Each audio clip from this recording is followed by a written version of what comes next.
Salut, c'est Vic et bienvenue à vous dans cette nouvelle vidéo. Dans cette vidéo, je vous ai sélectionné 5 idées de plantes pour pouvoir installer dans des bacs, par exemple sur votre balcon, sur votre terrasse, et pour ainsi cacher par exemple un vis-à-vis. Je précise avant tout que la plupart sont des plantes persistantes, c'est-à-dire qu'elles vont garder les feuilles tout au long de l'année, et certaines sont caduques, donc je vous le signalerai dans cette vidéo. Avant de commencer la vidéo, bien sûr, on n'oublie pas de s'abonner et d'activer la cloche si jamais vous souhaitez savoir d'autres plantes comme celle-ci, d'autres tutoriels sur l'aménagement de jardin. À ce sujet d'ailleurs, je vous ai créé une petite vidéo qui s'intitule les 7 choses indispensables à faire avant d'aménager son jardin. Et je précise que c'est très important car une seule de ces choses pas faites ou mal faites pourrait donc ruiner votre aménagement. Dans ma sélection, donc j'ai pris plutôt des plantes qui supportent le plein soleil, mais cela n'exclut pas qu'il faudra quand même les arroser régulièrement, notamment l'été, étant donné que ce sont des plantes que l'on va mettre dans des pots. Et les amis, restez bien jusqu'à la fin de cette vidéo pour avoir quelques astuces pour que vos plantes poussent plus rapidement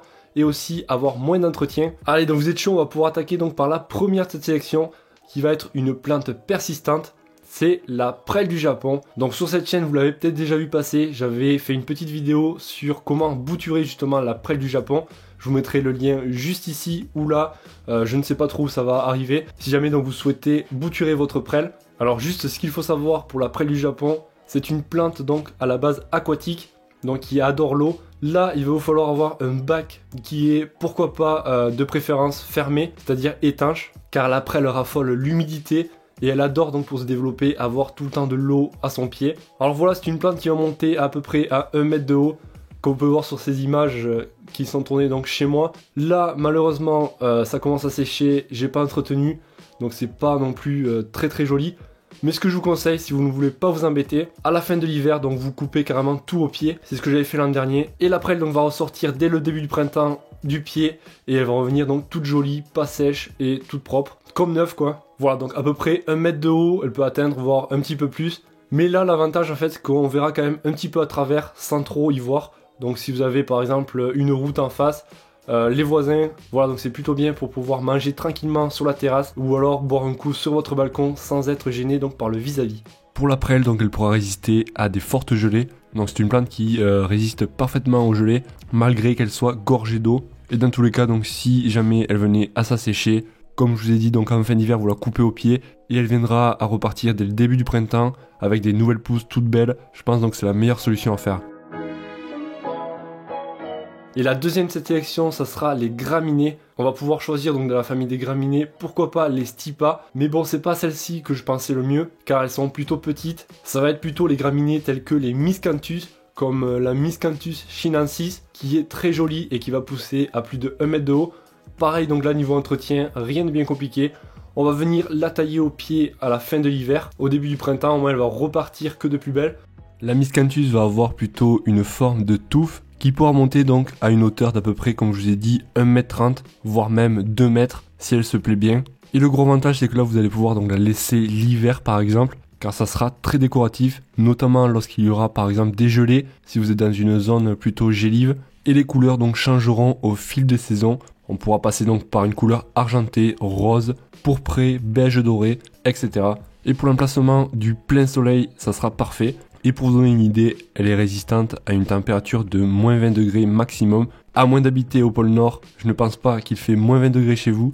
Et au niveau de l'entretien, le seul petit truc, ça va être donc au début du printemps, dès qu'il y aura donc l'apparition des jeunes pousses, vous allez tout simplement rabattre les chaumes à 5-10 cm de la plante pour qu'elle puisse donc repousser convenablement au printemps. La numéro 3 de cette sélection, ça va être les bambous. Et pas les bambous traçants, attention, car ça risquerait peut-être de casser votre pot, notamment si vous avez un pot en plastique, car les rhizomes donc vont s'écarter et vont pousser le pot et ça risque donc de se fissurer au bout de quelques années. Donc là je vous conseille plutôt des bambous cespiteux, ce sont des bambous donc qui vont moins s'étaler. Et je vous conseille pourquoi pas les bambous rufa, donc voilà, j'en ai installé chez moi en pleine terre. Mais là après pareil, il va falloir les arroser quand même assez régulièrement et leur mettre du bon terreau au pied car ils raffolent donc de la bonne matière végétale et voilà, c'est ce qu'il faut donc pour les faire pousser. Après au niveau de la hauteur, ils peuvent monter jusqu'à 1,50 m, 2 mètres peut-être maximum, mais voilà, c'est vraiment le max du max. Surtout en pot, ça m'étonnerait que ça monte à 2 mètres, je verrais plutôt 1 mètre, 1,50 m. Le numéro 4 de cette sélection, ça va être le jasmin étoilé. Là aussi j'en ai installé un chez moi, mais pas en pot. Par contre là il s'agit d'une plante grimpante, mais ça peut être vraiment top si jamais vous avez une petite rambarde par exemple, ou alors que vous souhaitez mettre un support derrière.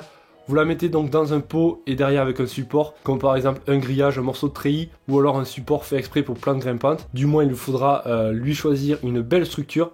Là aussi c'est une plante qui est persistante, donc il va garder les feuilles tout au long de l'année, et elle va venir fleurir des petites fleurs blanches, vraiment très jolies et ça sent super bon. Et pour sa floraison, il va fleurir de la fin du printemps jusqu'au cœur de l'été, à peu près jusqu'à mai à août. Et la couleur, donc vous l'aurez compris, ça va être une couleur blanche, mais vraiment un blanc pur. Bon après voilà, il n'y a pas forcément de très très belles couleurs, étant donné que c'est plutôt une couleur neutre. Et cette plante aimera les sols drainés, donc si vous la mettez en pot, n'hésitez pas à la mélanger avec du sable de rivière. Pour l'emplacement, le soleil, la mi-ombre ou l'ombre légère, et elle résistera parfaitement à des températures de moins 10 à moins 15 degrés.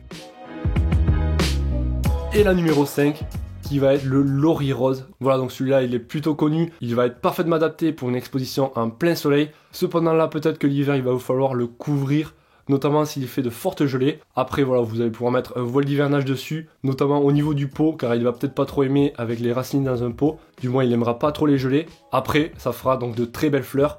Et ça peut être donc un beau brise-vue qui va monter donc à 1 mètre, 1 mètre 50 suivant la terre que vous allez y mettre dans votre pot. Le laurier rose donc il est persistant, il va garder les feuilles donc tout au long de l'année. Au niveau de la floraison, elle sera abondante du printemps à l'automne. Et ça va varier selon le climat, ça pourra aller donc de mai à octobre. Pour ce qui est des couleurs, vous allez pouvoir en trouver de diverses couleurs de floraison, comme par exemple le violet, le blanc, le rose qui est très connu. La croissance pour celui-ci est plutôt rapide et il pourra atteindre une hauteur facilement de 2 mètres, voire plus donc si vous le plantez en pleine terre. Et le plein soleil ou la mi-ombre passagère lui fera parfaitement son bonheur. Voilà, donc comme je vous ai dit, pensez à bien arroser vos plantes, c'est vraiment essentiel, surtout en pot. Vous allez pouvoir mettre pour cela un goutte à goutte. Pour éviter donc l'entretien, je vous conseille de mettre pourquoi pas des copeaux de bois au pied. Ça va permettre de garder l'humidité, ou alors un paillage minéral comme de la pouzzolane qui garde bien l'humidité et en plus ça sera assez décoratif, et ça évitera aussi que les mauvaises herbes poussent. Et pour avoir donc des plantes qui poussent rapidement, quoi de mieux donc que de leur mettre du bon terreau, de la bonne terre qui permettra donc d'avoir un sol assez riche en matière, et ça permettra donc de les faire pousser à une grande allure. Aussi donc certaines plantes aiment quand même les sols bien drainés, je pense par exemple au laurier rose. Donc là vous allez pouvoir ajouter pourquoi pas du sable de rivière et non du sable de carrière, car le sable de carrière en fait va durcir et non il va pas laisser passer donc l'eau.